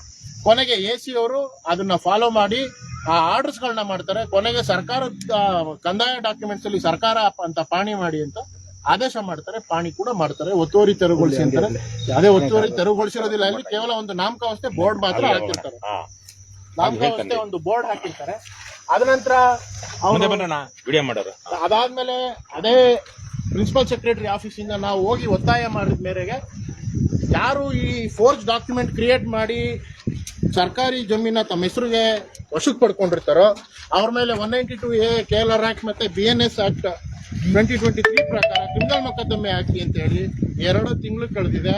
ಇದುವರೆಗೂ ನಮ್ಮ ತಾಲೂಕು ಆಡಳಿತ ಯಾವುದೇ ವ್ಯಕ್ತಿಗಳ ಮೇಲೆ FIR ನ ದಾಖಲು ಮಾಡಿದೆ. ನೀವು ನೋಡ್ಬೋದು ಇಲ್ಲಿ ಪ್ರಕರಣ ಸಂಖ್ಯೆ LND RUC 3 2026 ರಂತೆ ಆರೋಳ್ಳಿ ತಾಲೂಕು ಆರೋಳ್ಳಿ ಹೋಬಳಿ 6 ಗ್ರಾಮ ಸರ್ವೆ ನಂಬರ್ 478 ಕೋಡಿ ದುರಸ್ತಿಯಾಗಿ 887 ಆಗಿರ್ತದೆ ಹೊಸ ಸಂಬರ್. ಆದ್ರೆ 2 ಎಕರೆ ಜಮೀನು ಒತ್ತುವರಿ ತೆರವುಗೊಳಿಸಿ ಸರ್ಕಾರಕ್ಕೆ ವಶಕ್ಕೆ ಪಡೆದಿದ್ದೀನಿ ಅಂತ ಹೇಳ್ತಾರೆ. ನಮ್ಗೆ ಇಲ್ಲೆಲ್ಲ ಕಾಣ್ತದೆ ಯಾವುದೇ ಒತ್ತುವರಿಯನ್ನ ಒಂದೇ ಒಂದು JCBಯಲ್ಲಿ ಒಂದೇ ಒಂದು ಬಾಳ್ಲಿ ಮಣ್ಣು ಕೂಡ ಇವರು ಎತ್ತಾಕಿರೋದಿಲ್ಲ. ಇಲ್ಲಿ ಒತ್ತುವರಿ ತೆರವುಗೊಳಿಸಿರೋ ಪ್ರಮೇಯನೇ ಬರ್ತಾ ಇಲ್ಲ. ಯಥಾಸ್ಥಿತಿ ಏನಿದೆ ಅದಕ್ಕೆ ಒಂದು ಬೋರ್ಡ್ ಹಾಕಿದ್ದಾರೆ ಹೊರತುಪಡಿಸಿ ಇನ್ನೇನು ಮಾಡಿಲ್ಲ. ಇವತ್ತು ಈ ಭೂಮಿ ಸುಮಾರು ಒಂದು 100 ಕೋಟಿಗೂ ಹೆಚ್ಚು ಬೆಲೆ ಬಾಳ್ತಕ್ಕಂಥ ಭೂಮಿ. ಇಷ್ಟು ಹೋರಾಟಗಳು ಮಾಡಿದ ನಂತರ ಸರ್ಕಾರದ ವಶಕ್ಕೆ ಬಂದಿದೆ. ಆದ್ರೆ ಇದರಲ್ಲಿ ಇನ್ವಾಲ್ವ್ಮೆಂಟ್ ಇದ್ದ ಅಧಿಕಾರಿಗಳ ವಿರುದ್ಧ ಯಾವುದೇ ಕ್ರಿಮಿನಲ್ ಮೊಕದ್ದಮೆ ಆಗಲಿ, ಡಿಸಿಪ್ಲಿನರಿ ಆಕ್ಷನ್ ಆಗಲಿ, ಶ್ರೀಯುತ ಕೃಷ್ಣ ಬೈರೇಗೌಡ ನಾನಾಗ್ಲೇ ಹೇಳಿದೆ ಟಿವಿನಲ್ಲಿ ಹುಲಿ ಅದನ್ನು ಹೊರತುಪಡಿಸಿದ್ರೆ ಏನು ಮಾಡ್ಲಿಕ್ಕಿಲ್ಲ. ಯಾವುದೇ ಡಿಸಿಪ್ಲಿನರಿ ಆಕ್ಷನ್ ಮಾಡಿಲ್ಲ. ಮುಂದಿನ ದಿನಗಳಲ್ಲಿ ಡಿಸಿಪ್ಲಿನರಿ ಆಕ್ಷನ್ ಆಗ್ಲೇಬೇಕು ಅಂತ ಹೇಳಿ ಇವತ್ತು ಇಷ್ಟ ನ್ಯಾಯಾಲಯಗಳಲ್ಲಿ ಒಂದಷ್ಟು ನಮಗೆ ನಂಬಿಕೆ ಇಟ್ಕೊಂಡಿರ್ತಕ್ಕಂಥದ್ದು. ಮುಂದಿನ ದಿನಗಳಲ್ಲಿ ನ್ಯಾಯಾಲಯದ ಹೋರಾಟದ ಮುಖಾಂತರ ಏನು ಇದರಲ್ಲಿ ಇನ್ವಾಲ್ವ್ಮೆಂಟ್ ಇದ್ದಾರೆ, ತಪ್ಪಿತಸ್ಥರಿದ್ದಾರೆ, ಅವ್ರಿಗೆ ಶಿಕ್ಷೆ ಕೊಡೋ ಕೆಲಸನ ನಮ್ಮ ಹಿರಿಯ ಹೋರಾಟಗಾರರಾಗಿರ್ತಕ್ಕಂಥ ರವಿಕೃಷ್ಣ ರೆಡ್ಡಿ ಅವರಿರ್ಬೋದು, ರೈತ ಸಂಘದ ಮುಖಂಡರುಗಳಿರ್ಬೋದು, ಎಲ್ಲರ ನೇತೃತ್ವದಲ್ಲಿ ನಾವು ಹೋರಾಟ ಮಾಡಿ ನಾವು ಮುಂದಿನ ದಿನಗಳಲ್ಲಿ ತಪ್ಪಿತಸ್ಥರಿಗೆ ಶಿಕ್ಷೆ ಕೊಡಿಸೋ ಕೆಲಸವನ್ನು ಪ್ರಾಮಾಣಿಕವಾಗಿ ಮಾಡ್ತೀವಿ ಅಂತ ಈ ಸಂದರ್ಭದಲ್ಲಿ ನಾನು ಹೇಳ್ತೀನಿ.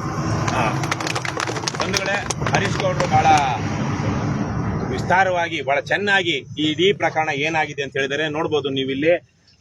ಇದು KSFC ಅವರು ಕಟ್ಟಿರುವಂತಹ ಕಾಂಪೌಂಡ್, ಅದಕ್ಕೆ ಎಷ್ಟು ಲಕ್ಷಗಳು ಸರ್ಕಾರದ ದುಡ್ಡು ಇದಾಗಿದೆ ಗೊತ್ತಿಲ್ಲ.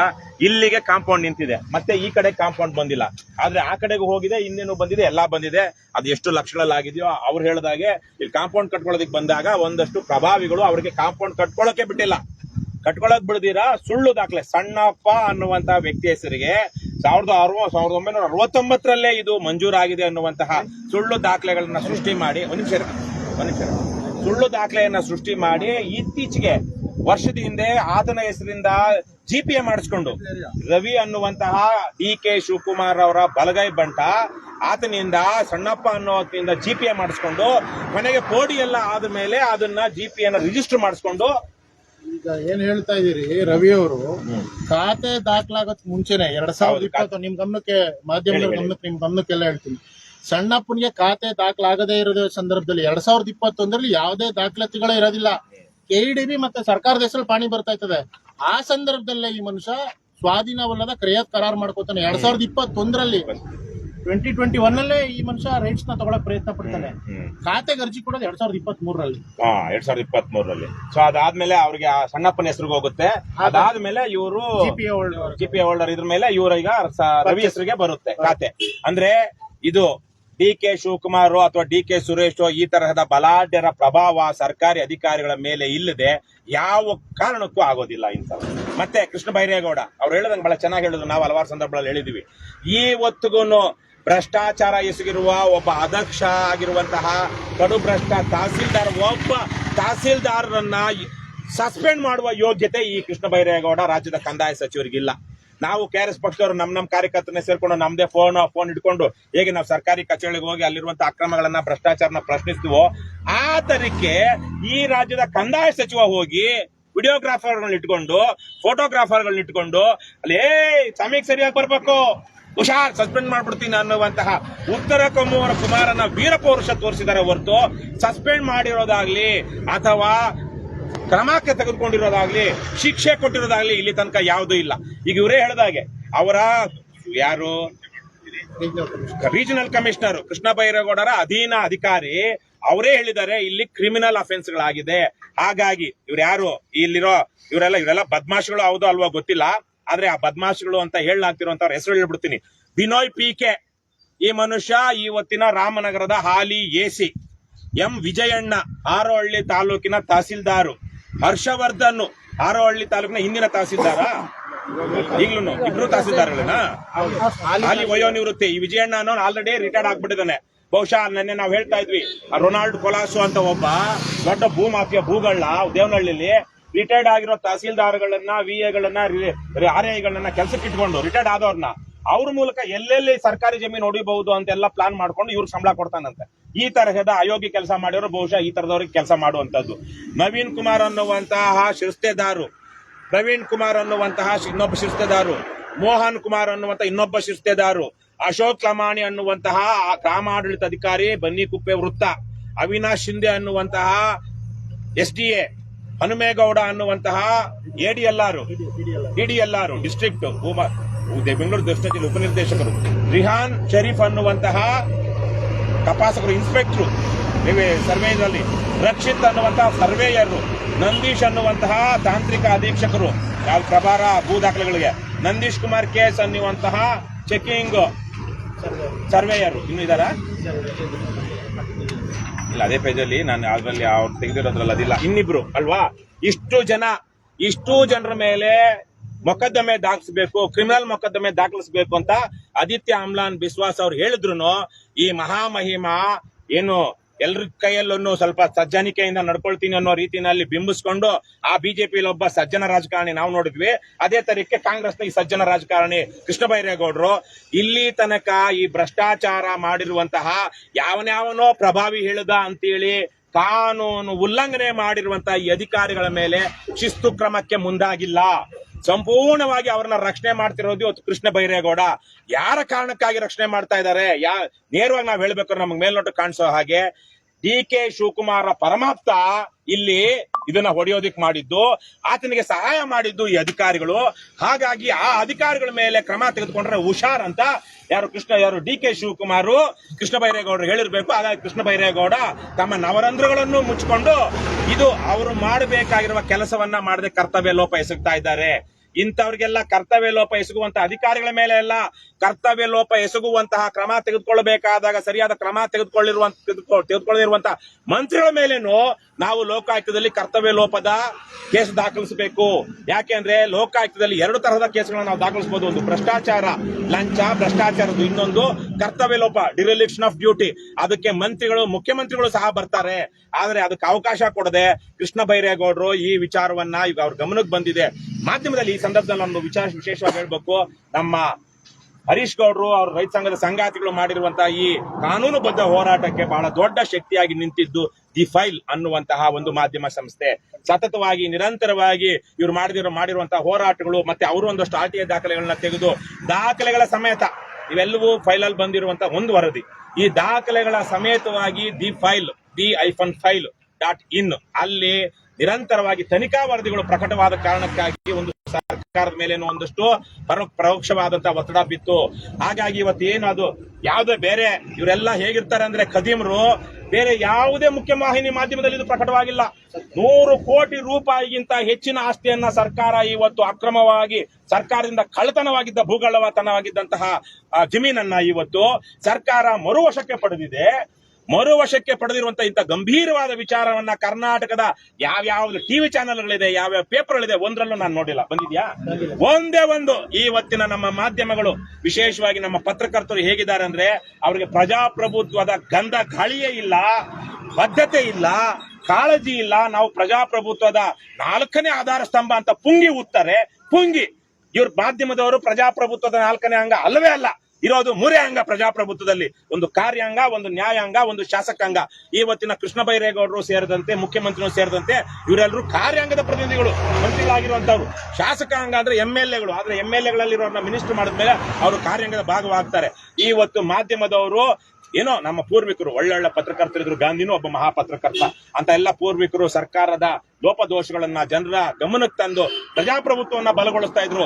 ಇವತ್ತಿರುವಂತಹ ಮಾಧ್ಯಮಗಳು ಇಡೀ ರಾಮನಗರ ಜಿಲ್ಲೆಯ ಯಾವೊಬ್ಬ ಲೋಕಲ್ ಪ್ರತಿನಿಧಿ ವರದಿಗಾರ ಇದನ್ನ ವರದಿ ಮಾಡಿಲ್ಲ ಅಂದ್ರೆ ಅವರಿಗೆ ನಾಚಿಕೆ ಆಗಬೇಕು.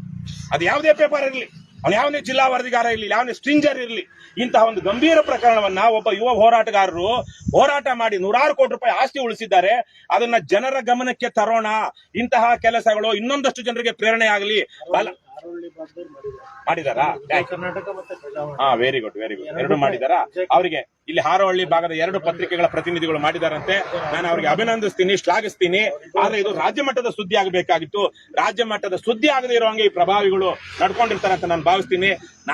ನಾನು ಒಂದು ಪತ್ರಿಕೆ ಮಾಡಿದ್ದವನು, ಆದ್ರೆ ನನಗೆ ತುಂಬಾ ನೋವಿದೆ. ಇವತ್ತಿನ ಮಾಧ್ಯಮ ರಂಗದ ವ್ಯವಸ್ಥೆಯನ್ನ ನೋಡಿ ಚರ್ಚೆ ಆಗಬೇಕಾಗಿತ್ತು. ಇವರಿಗೆ ಪತ್ರಿಕೆಗಳೆಲ್ಲ ಬಂದಿದ್ರೆ ಇಷ್ಟೊತ್ತಿಗೆ ಕೃಷ್ಣ ಬೈರೇಗೌಡನು ಆಕ್ಟ್ ಮಾಡ್ತಾ ಇದ್ರು. ಮುಚ್ಚಾಕಿದ್ದಾರೆ. ರಾಜ್ಯ ಮಟ್ಟದಲ್ಲಿ ಬಂದಿಲ್ಲ. ಮುಖ್ಯಮಂತ್ರಿ ಸಚಿವಾಲಯದ ಮೇಲೆ, ಕಂದಾಯ ಸಚಿವರ ಮೇಲೆ ಒತ್ತಡ ಏರುವಂತ ವರದಿಗಳೆಲ್ಲಾದ್ರೂ ಬಂದಿದೆಯಾ? ಈ ಫೈಲ್ ಬಿಟ್ರೆ ಇದನ್ನ ವಿವರವಾಗಿ ವರದಿ ಮಾಡಿದವರೇ ಇಲ್ಲ. ಸ್ಥಳೀಯವಾಗಿ ಹಾರೋಹಳ್ಳಿ ಭಾಗದ ಪ್ರಜಾವಾಣಿ ಮತ್ತು ವಿಜಯ ಕರ್ನಾಟಕದ ವರದಿಗಾರರು ಮಾಡಿದ್ದಾರೆ ಅಂತ ಹೇಳ್ತಿದ್ರೆ ಅವರಿಗೆ ನಾನು ಧನ್ಯವಾದಗಳನ್ನ ಹೇಳ್ತೀನಿ, ಅಭಿನಂದನೆಗಳನ್ನ ಸಲ್ಲಿಸ್ತೀನಿ. ನೀವು ಪತ್ರಕರ್ತರಾಗಿ ಪ್ರಾಮಾಣಿಕವಾಗಿ ನಿಮ್ಮ ಕೈಲಾದಷ್ಟು ಕೆಲಸ ಮಾಡ್ತಾ ಇದ್ದೀರಾ. ಆದರೆ ಇವತ್ತು ಪ್ರಜಾಪ್ರಭುತ್ವದ ಗಂಧಗಾಳಿ ಇಲ್ಲದ, ಬದ್ಧತೆ ಇಲ್ಲದ, ಯಾವ ವಿಚಾರವನ್ನ ನಾವು ಜನರಿಗೆ ತಲುಪಿಸಬೇಕು, ಸೆನ್ಸಿಟೈಸ್ ಮಾಡಬೇಕು ಅನ್ನುವಂತ ಪ್ರಜ್ಞೆ ಇಲ್ಲದ ಜನ ನಮ್ಮ ಪತ್ರಕರ್ತರಾಗಿದ್ದಾರೆ. ಅದಕ್ಕೆ ವಿಷಾದಿಸ್ತಾ ದಿ ಫೈಲ್ .in ಮಹಾಂತೇಶ್ ಅವರಿಗೆ ನಾನು ಮತ್ತೊಮ್ಮೆ ಅಭಿನಂದನೆಗಳನ್ನ ಸಲ್ಲಿಸ್ತಾ, ವಿಶೇಷವಾಗಿ ನಮ್ಮ ಹರೀಶ್ ಗೌಡರು ಮಾಡಿರುವಂತಹ ಹೋರಾಟ, ನಿಜಕ್ಕೂ ಅವರು ಮತ್ತು ಅವ್ರ ಸಂಗಾತಿಗಳು ಮಾಡಿರುವಂತಹ ಹೋರಾಟ ಶ್ಲಾಘನೀಯವಾದದ್ದು. ಇವತ್ತು ಕರ್ನಾಟಕದಲ್ಲಿ ಕರ್ನಾಟಕ ರಾಷ್ಟ್ರ ಸಮಿತಿ ಪಕ್ಷ KRS ಪಾರ್ಟಿ ಇದು ಮಾತ್ರ ನೂರಾರಲ್ಲ ಸಾವಿರಾರು ಕೋಟಿ ರೂಪಾಯಿಗಳ ಆಸ್ತಿಯನ್ನ ಇವತ್ತು ಸರ್ಕಾರಕ್ಕೆ ಉಳಿಸ್ಕೊಟ್ಟಿದೆ. ಇಲ್ಲಿ ನಮ್ಮ ಜೊತೆಗೆ ರಾಮರೆಡ್ಡಿ ಅಂತ ಒಬ್ಬರಿದ್ದಾರೆ, ಬೇಗೂರಿನ ಚಾರಿತ್ರಿಕ ದೇವಾಲಯ ಇರುವಂತಹ ಜಾಗದವರು. ಅಲ್ಲಿಯ ಎಷ್ಟೋ ಎಕರೆ, 900ಕ್ಕಿಂತ ಹೆಚ್ಚು ಎಕರೆ ಜಮೀನು ದೇವಸ್ಥಾನಕ್ಕೆ ಸೇರಿರುವಂತಹ ಜಮೀನು ಇವತ್ತು ಎಲ್ಲ ಹರಿದು ಹಂಚಿ ಡೆವಲಪ್ ಆಗ್ಬಿಟ್ಟಿದೆ. ಈ ಕದ್ದು ಮುಚ್ಚಿ ದಾಖಲೆಯನ್ನು ಸೃಷ್ಟಿಸಿ ಅದರಲ್ಲಿ KRS ಪಕ್ಷದವ್ರು ನಾವೆಲ್ಲ ಹೋಗಿ ಅಲ್ಲಿ ಒಂದಷ್ಟು ಹೋರಾಟ ಮಾಡಿ ಇದೇ ತರದ 2 ಎಕರೆ ಖರಾಬು ಭೂಮಿ, ಇದರ 4ರಷ್ಟು ಬೆಲೆ ಬಾಳುವ ಜಮೀನು ಅದು. ಇಲ್ಲಿ ಏನಿದೆ ಇದರ 4ರಷ್ಟು ಬೆಲೆ ಬಾಳುವ ಜಮೀನು ಬೊಮ್ಮನ ಬೇಗೂರಲ್ಲಿ. ಆ ಜಮೀನನ್ನ ಇವತ್ತು ಮತ್ತೆ ಸರ್ಕಾರ ವಶಪಡಿಸಿಕೊಳ್ಳುವಾಗ ಮಾಡಿದ್ವಿ. ಇನ್ನೂ ಹಲವಾರು ಪ್ರಕರಣಗಳಲ್ಲಿ ನಡೀತಾ ಇದೆ. ಹಾಗಾಗಿ KRS ಪಕ್ಷ ಮಾತ್ರ ಈ ಸಂದರ್ಭದಲ್ಲಿ ಇವತ್ತೊಂದು ರಾಜಕೀಯ ಪಕ್ಷವಾಗಿ ಸಾರ್ವಜನಿಕರ ಆಸ್ತಿಯನ್ನು ಉಳಿಸುವಂತ ಕೆಲಸ ಮಾಡ್ತಾ ಇದೆ. ಈ ಸಂದರ್ಭದಲ್ಲಿ ಎಲ್ಲಪ್ಪ ಒಂದು ಹಾರ ನಾನು ವಿಶೇಷವಾಗಿ ನಮ್ಮ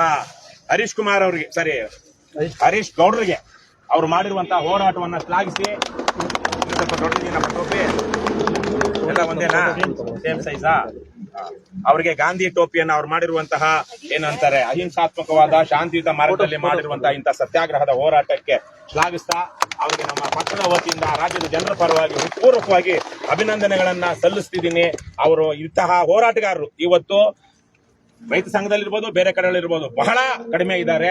ರೈತ ಸಂಘದಲ್ಲೂ 10 ರೈತ ಸಂಘಗಳಾಗಿದೆ. ಆದ್ರೆ ಇಂತಹ ವಿಚಾರವಾಗಿ ಹೋರಾಟ ಮಾಡುವಂತ ರೈತ ಸಂಘದ ಪದಾಧಿಕಾರಿಗಳು ಬಹಳ ಕಡಿಮೆ ಇದ್ದಾರೆ. ಎಷ್ಟೋ ಕಡೆಗಳಲ್ಲಿ ನನಗೆ ಗೊತ್ತಿಲ್ಲ ಅವ್ರು ಯಾವ ಬಣ ಏನ್ ಬಣ ಅಂತ. ಇವ್ರು ಹೋರಾಟ ಮಾಡ್ತಾ ಇದ್ರು, ಇವ್ರ ಅಧ್ಯಕ್ಷರನ್ನೇ ಬುಕ್ ಮಾಡ್ಕೊಂಡ್ಬಿಡ್ತಾರೆ. ಅಲ್ಲಿ ಬುಕ್ ಮಾಡ್ಕೊಂಡು ಅಲ್ಲಿಂದ ಫೋನ್ ಮಾಡ್ತಾರೆ, ಹರೀಶ ಕೊಡ ಬಿಟ್ಬಿಡ ನಮ್ಮವರು ಅವರು ಅಂತ. ಈ ತರ ನಡೀತಾ ಇದೆ. ಅಂತದ್ರಲ್ಲೂ ಅವ್ರು ಯಾವ ಪ್ರೆಷರ್ ಪಡ್ಕೊಂಡು ಹೆಂಗ್ ಮಾಡಿದ್ರು ಗೊತ್ತಿಲ್ಲ. ಅವರಿಗೆ ಮತ್ತೆ ಕುಮಾರ್ ಇವೆಲ್ಲ ಅವ್ರಿಗೆ ಜೊತೆಗೆ ನಿಂತಿದ್ದಕ್ಕೆ ನೀವೆಲ್ಲ ಜೊತೆಗೆ ನಿಂತಿದ್ದೀರಾ. ಒಂದು ಸಂಘಟಿತ ಯಾವುದೇ ಇಂಥ ಪ್ರಯತ್ನ ಏಕಾಂಗಿಯಾಗಿ ಆಗೋದಿಲ್ಲ. ನೈತಿಕ ಬೆಂಬಲ ಬೇಕಾಗುತ್ತೆ, ಜೊತೆಗೆ ಸಂಗಾತಿಗಳು ಬೇಕಾಗುತ್ತೆ. ನೀವೆಲ್ಲ ಅದನ್ನ ಮಾಡಿರೋದಕ್ಕೆ ನಾನು ನೀವಿಬ್ರು ನಿಮ್ಮ ಹಿಂದೆ ಇರುವಂತಹ, ನಿಮ್ಮ ಜೊತೆಗಿರುವಂತ ಎಲ್ಲಾ ಸಂಗಾತಿಗಳ ಪ್ರತಿನಿಧಿಗಳು, ಅವರೆಲ್ಲರ ಪರವಾಗಿ ನಾವು ನಿಮಗೆ ಈ ಹಾರ ಹಾಕಿ ಗಾಂಧಿ ಟೋಪಿ ತೊಡಿಸಿ ಅಭಿನಂದನೆಗಳನ್ನ ಸಲ್ಲಿಸ್ತಾ ಇದ್ದೀವಿ. ಬಹಳ ಚೆನ್ನಾಗಿ ಮಾಡಿದಿರ. ನನಗಂತೂ ಇತ್ತೀಚಿನ ದಿನಗಳಲ್ಲಿ ನಿಮ್ಮ ಹಾಗಾಗಿ ನೀವು ಇದನ್ನ ಮುಂದುವರಿಸಿ. ನಿಮ್ಮ ಜೊತೆಗೆ ನಾವಿದ್ದೀವಿ. ಯಾವ ಪೇಪರ್ ಅಲ್ಲಿ ಟಿವಿಯಲ್ಲಿ ಬರ್ಲಿ ಬಿಡ್ಲಿ ಇದನ್ನ ಲಕ್ಷಾಂತರ ಜನ ನೋಡ್ತಾ ಇದ್ದಾರೆ. ಲಕ್ಷಾಂತರ ಜನ ನಮ್ಮದನ್ನ ನೋಡ್ತಾರೆ. ಇದು ಇವತ್ತಲ್ಲ, ಇನ್ನು 10 ವರ್ಷ ಆದ್ರೂ ವಿಡಿಯೋಗಳಲ್ಲಿ ದಾಖಲಾಗಿರುತ್ತೆ. ಏನಾಯ್ತು ಇಲ್ಲಿ ಅನ್ನೋದು ಇವತ್ತು ನಾನು ಸಹ ದಿ ಫೈಲ್ ಇದರಲ್ಲಿ ಒಂದು ಪ್ರೋಗ್ರಾಮ್ ಮಾಡ್ತಾರೆ. ರಿಯಲ್ ಎಸ್ಟೇಟ್ ಏಜೆಂಟ್ರು ಅಥವಾ ಉದ್ದಿಮೆದಾರರು, ಅದು KADB, KHB, BDA ಮತ್ತು ಸ್ಥಳೀಯ ನಗರಾಭಿವೃದ್ಧಿ ಪ್ರಾಧಿಕಾರಗಳು ವಶಪಡಿಸ್ಕೊಳ್ತಾರಲ್ವಾ ಇವರು ನಾನು ಸಹ ಒಂದು ಈ ತರಹದ್ದೇ ಭೂಮಿ ಸ್ವಾಧೀನಕ್ಕೊಳಪಟ್ಟಿರುವಂತಹ KIDB ಇಂದ ಭೂಮಿ ಸ್ವಾಧೀನಕ್ಕೊಳಪಟ್ಟಿರುವಂತಹ ಗ್ರಾಮದಿಂದ ಬಂದಿರೋನು. ಬೆಂಗಳೂರಿನ ಸುತ್ತಮುತ್ತಲ ಬೊಮ್ಮಸಂದ್ರ ಕೈಗಾರಿಕಾ ಪ್ರದೇಶ ಅಂದ್ರೆ ಬಹಳ ಹೆಸರುವಾಸಿಯಾದದ್ದು. ಆ 40 ವರ್ಷಗಳಿಂದಾನೇ ನಮ್ಮೂರಿನ ಗ್ರಾಮದ ಬಹುತೇಕ ಜಮೀನು ಕಳ್ಕೊಂಡ್ರು. ನಮ್ಮ ಹಿರಿಯರದು, ನಮ್ಮ ಪೂರ್ವಿಕರದು, ನಮ್ಮ ಮುತ್ತಜ್ಜರದ್ದು ಜಮೀನು ಏನು ಉಳುಮೆ ಮಾಡ್ತಾ ಇದ್ರು ಅದೆಲ್ಲ KIDBಗೆ ವಶಪಡಿಸಿಕೊಳ್ಳಾಯ್ತು. ಆದ್ರೆ ಒಂದು ದಿವಸವೂ KIDB ಅವರು ರೈತರಿಗೆ ಕರೆದು, ಯಾರು ಜಮೀನು ಕಳ್ಕೊಂಡಿದ್ರು ಅವ್ರು ಕರೆದು ಒಂದು ಸೆಮಿನಾರ್, ಒಂದು ವರ್ಕ್ಶಾಪ್ ಮಾಡಿ, ನಿಮ್ಮ ಜಮೀನನ್ನ ನಾವು ಕಿತ್ಕೊಳ್ತಾ ಇದೀವಿ, ಸ್ವಾಧೀನ ಮಾಡ್ಕೊಳ್ತಾ ಇದೀವಿ, ಇದ್ರ ಮೂಲಕ ಒಂದಷ್ಟು ಕೈಗಾರಿಕೆಗಳು ಬರುತ್ತೆ, ಬೇರೆ ಬೇರೆ ಕಡೆ ಇರೋರಿಗೆ ಉದ್ಯೋಗ ಅವಕಾಶಗಳು ಸಿಗುತ್ತೆ, ನೀವು ಬೆಳವಣಿಗೆ ಆಗ್ತೀರಾ, ಇದು ದೇಶದ ಅಭಿವೃದ್ಧಿಗೆ ಅತ್ಯವಶ್ಯಕ. ಆದ್ರೆ ನೀವು ಇಷ್ಟು ದಿವಸ ಉಳುಮೆ ಮಾಡ್ತಿದ್ದಂತವ್ರು, ಜೀವನೋಪಾಯ ಕಂಡುಕೊಂಡಿದ್ದಂತವ್ರು, ಇನ್ನು ಮೇಲೆ ನಿಮ್ಗೆ ನಾಳೆಯಿಂದ ಅದಿರೋದಿಲ್ಲ. ಆದ್ರೆ ಅದೇ ಸಂದರ್ಭದಲ್ಲಿ ಇಲ್ಲಿ ಯಾವ್ದೋ ಕಾರ್ಖಾನೆ ಬಂತು ಅಂದ್ರೆ ಅಲ್ಲಿ ನಿಮ್ಗೆ ಕೆಲಸ ಮಾಡೋದಕ್ಕೆ ಬೇಕಾದಂತಹ ತಾಂತ್ರಿಕ ನೈಪುಣ್ಯತೆನೂ ಇರೋದಿಲ್ಲ. ಹಾಗಾಗಿ ನಿಮಗೆ ಏನು ಪರಿಹಾರ ಕೊಡ್ತಿದೀವಿ, ಅದ್ರಲ್ಲಿ ಎಲ್ಲಾದ್ರೂ ಒಂದ್ ಕಡೆ ಜಮೀನ್ ತಗೊಳ್ಳಿ, ಎಲ್ಲಾದ್ರೂ ಒಂದ್ ಕಡೆ ಸೈಟ್ ತಗೊಳ್ಳಿ, ನಿಮ್ಮ ಸ್ಕಿಲ್ಸ್ ಏನಿದೆ, ನಿಮ್ಮ ಎಜುಕೇಶನ್ ಏನಿದೆ ಅದರ ಅನುಸಾರವಾಗಿ ಯಾವುದೋ ಒಂದು ಉದ್ಯಮ ಮಾಡಿ ಇಂತ ಹೇಳುವಂತ ಯಾವುದೇ ಒಂದು ಜವಾಬ್ದಾರಿಯುತವಾದಂತ ಕೆಲಸವನ್ನ ಈ ಬದ್ಮಾಶ್ KIDB, KHB, BDAದ ಅಧಿಕಾರಿಗಳು ಇವತ್ತಿನ ತನಕ ಮಾಡಿಲ್ಲ. ಅವ್ರ ಯೋಗ್ಯತೆಗೆ ಅವ್ರಿಗೇನು ಇವತ್ತಿಗೂ KIDB ಅನ್ನುವಂಥದ್ದು ನೆನ್ನೆ ತಾನೇ ನೋಡ್ತಾ ಇದ್ದೀವಿ. 15-20 ಲಕ್ಷ ತಗೊಳ್ಳೋದಕ್ಕೆ ಅವನ ಇದಾಗಿದ್ದಾನ. ಜಮೀನ್ ರೈತರದು, ದುಡ್ಡು ರೈತಂದ್ರು. ಆದ್ರೆ KIDB ಇರುವಂತ ಅಧಿಕಾರಿಗಳು, ಬದ್ಮಾಶ್ ಅಧಿಕಾರಿಗಳು, ಅವರಿಗೆ ಪರಿಹಾರ ಕೊಡೋದಿಕ್ಕೆ ಇವ್ರ ಹತ್ರ ಲಂಚ ತಗೊಳ್ತಾರೆ. ಅಂದ್ರೆ ಇವತ್ತಲ್ಲ ನಾಳೆ ಜನ ಕೈಕಾಲು ಮುರಿತಾರೆ. ಈ ಬದ್ಮಾಶ್ಗಳನ್ನ ಇವತ್ತಲ್ಲ ನಾಳೆ ಮುರಿತಾರೆ, ಜೈಲ್ಗೆ ಹಾಕಿಸ್ತಾರೆ ಅಂತ ದಿವಸ ಬರುತ್ತೆ. ಅದಕ್ಕೆ ಅವಕಾಶ ಕೊಡದೆ ದಯವಿಟ್ಟು ಸಂಬಳದಲ್ಲಿ ಬದುಕ್ರಯ್ಯ, ಮಾನ ಮರ್ಯಾದೆಯಿಂದ ಬದುಕ್ರಯ್ಯ, ದೇಶ ಸೇವೆ ಮಾಡ್ರಯ್ಯ. ದೇಶದ ಗಡಿಯಲ್ಲಿ ಸೈನಿಕರು ಹೇಗೆ ದೇಶ ಕಾಯ್ತಾ ಇದ್ದಾರೋ ಅದೇ ತರಕ್ಕೆ ದೇಶದ ಗಡಿಯೊಳಗಡೆ ದೇಶ ಕಟ್ಟುವಂತಹ ಜನರು ಕಂಡ್ರಯ್ಯ ನೀವು, ಸರ್ಕಾರಿ ಅಧಿಕಾರಿಗಳು. ಅದು ಯಾವುದೇ ಇಲಾಖೆ ಇರಲಿ, ಸರ್ಕಾರಿ ಅಧಿಕಾರಿಗಳು ಬಹಳ ದೊಡ್ಡ ಜವಾಬ್ದಾರಿ. ಯಾವುದೋ ಒಂದು ಪೂರ್ವ ಜನ್ಮದ ಪುಣ್ಯದ ಫಲ ಅಂತೇಳಿ ನಿಮ್ಗೆ ಇವತ್ತು ಕೈ ತುಂಬಾ ಸಂಬಳ ಸಿಗುವಂತಹ, ಜನರ ಸೇವೆನೂ ಮಾಡುವಂತ ಒಂದು ಅವಕಾಶ ಸಿಕ್ಕಿದೆ. ಅದು ಬಿಟ್ಟು ಸಂಬಳ ನನ್ನ ಹಕ್ಕು, ಗಿಂಬಳ ನನ್ನ ತಾಕತ್ತು, ಕೆಲಸ ನನ್ನ ಮರ್ಜಿ ಅನ್ನುವಂತಹ ದುರಾಚಾರದಲ್ಲಿ ತೊಡಗಿದ್ರೆ ನಿಮಗೆ, ನಿಮ್ಮ ಕುಟುಂಬಗಳಿಗೆ ನೆಮ್ಮದಿ ಇರೋದಿಲ್ಲ, ನಿಮ್ಗೆ ಆರೋಗ್ಯ ಇರೋದಿಲ್ಲ. ನರಳಿ ನೀವು ನಿವೃತ್ತ ಬದುಕನ್ನ ಕಳೆಯುವಂತಹ ದುರ್ದಿನಗಳು ಬರುತ್ತೆ. ಯಾಕಂದ್ರೆ ನಿಮ್ದು ಸ್ವಯಂ ಕೃತಾಪರಾಧ, ಬೇರೆ ಯಾರೋ ಮಾಡಿರೋದಲ್ಲ. ನೀವೇ ಮಾಡ್ಕೊಂಡಿರುವಂತ, ತಿನ್ನಬಾರದನ್ನ ಅಮೇಧ್ಯವನ್ನ ತಿಂದಿರುವಂತ ನಿಮ್ಮದೇ ಸ್ವಯಂ ಕೃತಾಪರಾಧ. ಹಾಗೆ ಮಾಡಬೇಡಿ ಅಂತ ಹೇಳ್ತಾ ಕೃಷ್ಣ ಬೈರೇಗೌಡರು ಈ ಕೂಡ್ಲೆ ಅವರ ಮೇಲೆ ಯಾರೆಲ್ಲ ನಾನು ಹೇಳ್ದಲ್ವಾ, ಬಿನೋಯ್ ಕೆ AC ಇದು ಅಲ್ಲೊಬ್ಬ DC ಬಗ್ಗೆ ಹೇಳ್ತಾ ಇದ್ರು. ಏನು ಎಲ್ಲಿನ ಪರಮ ಭ್ರಷ್ಟ ಇರಬೇಕು, ಎಲ್ಲೆಲ್ಲ ಮಾಡಬಾರ್ದು ಅಕ್ರಮಗಳನ್ನ ಮಾಡಿ ಇಲ್ಲಿ ಬಂದಿದ್ದಾರೆ. DK ಶಿವಕುಮಾರ್ ತರದವ್ರಿಗೆ ಅಂತವ್ರೆ ಬೇಕು, ಅವ್ರು ಹೇಳಿದ್ದ ಅಕ್ರಮಗಳನ್ನ ಮಾಡೋ ತರದವ್ರೆ ಬೇಕು. ಅದನ್ನೇ ಯಾರು ಅವನ DC ಅವನೊಬ್ಬ DC ಅಂದ್ರೆ ನಂಜುಂಡಸ್ವಾಮಿ ಅವ್ರು ಹೇಳಿದ್ರು, ಅವನು ಜಿಲ್ಲೆಯ ನಂಬರ್ 1 ಕೂಲಿ, ಮೊದಲ ಕೂಲಿ, ಜಿಲ್ಲೆಯ ನಂಬರ್ 1 ಕೂಲಿ. ಅವನು ಜನರ ಸೇವೆಗಾಗಿ ಅತಿ ಹೆಚ್ಚು ಜವಾಬ್ದಾರಿ ಇರುವಂತಹ, ಅತಿ ಹೆಚ್ಚು ಅಧಿಕಾರ ಇರುವಂತಹ ಜನಸೇವಕ ನಂಬರ್ 1 ಕೂಲಿ ಅವನು. ಅಂತ ಕೂಲಿ ಹೋಗಿ DK ಶಿವಕುಮಾರ್ ಹೇಳ್ದಂಗೆ DK ಶಿವಕುಮಾರ್ ಬೂಟ್ ನೆಕ್ತೀನಿ ಅನ್ನುವಂತ ರೀತಿ ನಡ್ಕೊಂಡ್ರೆ ನಿನಗೂ ಒಳ್ಳೆಯದಾಗಲ್ಲಣ್ಣ. ನೀನ್ ಯಾವ DC ಆದ್ರೆ ಏನು, AC ಆದ್ರೆ ಏನು, PC ಆದ್ರೆ ಏನು. ನಿಮ್ಮಂತಹ ಅಯೋಗ್ಯರಿಗೆ, ಭ್ರಷ್ಟರಿಗೆ ಮರ್ಯಾದೆ ಕೊಡುವಂತ ದಿನಗಳು ಹೋದು. ದಯವಿಟ್ಟು ಗೌರವ ಘನತೆಯಿಂದ ಬದುಕಿ. ಇಲ್ಲಾಂದ್ರೆ ನೀನ್ DC ಆದ್ರೆ, ಪ್ರಧಾನಮಂತ್ರಿ ಹೆಂಡತಿನ ನೇಪಾಳದಲ್ಲಿ ಅಟ್ಟಾಡ್ಸ್ಕೊಂಡು ಹೋಗಿ ಬೆಂಕಿ ಹಚ್ಚಿ ಸುಟ್ರ ಮೂರ್ಖರ. ಅದೇ ತರೀಕೆ ನೇಪಾಳದ ಹಣಕಾಸು ಸಚಿವರನ್ನ ರಸ್ತೆಯಲ್ಲಿ ಅಟ್ಟಾಡ್ಸ್ಕೊಂಡು ಹೋಗೋಡಿದ್ರು. ಇನ್ನು ನೀನ್ DC ಆಗಿದ್ರೇನು, AC ಆಗಿದ್ರೇನು, SP ಆಗಿದ್ರೇನು, DGP ಆಗಿದ್ರೇನು, ಜನ ಕೇರ್ ಮಾಡೋದಿಲ್ಲ. ಅವರಿಗೆ ಆಕ್ರೋಶದ ಕಟ್ಟೆ ಮೀರಿದಾಗ. ಹಾಗಾಗಿ ನೀವು ದಯವಿಟ್ಟು ಇದನ್ನ ತಿಳ್ಕೊಳ್ಳಿ. ನಾನು ಎಚ್ಚರಿಕೆ ಕೊಟ್ಟಿದ್ದೀನಿ, ಹೇಳ್ತಾನೆ ಬರ್ತೀನಿ, ಜವಾಬ್ದಾರಿ ಸೌಜನ್ಯದ ಇವತ್ತಲ್ಲ ನಾಳೆ ಮುಂದಕ್ಕಿದೆ.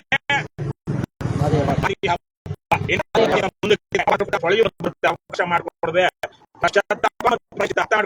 ಆಧ್ಯಾತ್ಮ ವಿಚಾರ, ನಾವು ಮಾಡಿದ ತಪ್ಪಿಗೆ ನಮ್ಮಲ್ಲಿ ಯಾವುದೋ ಒಂದು ಭಾವ ಅನ್ನುವಂತ ಭಾವ ಒಂದು, ಅದರಿಂದ ನಾವು ತಿಳ್ಕೊಳ್ಬೇಕು. ಸಮಸ್ಯೆ ಬಂದ್ರೆ, ನೋವು ಅನುಭವಿಸಿದ್ರೆ ಅದು ಪಶ್ಚಾತ್ತಾಪ.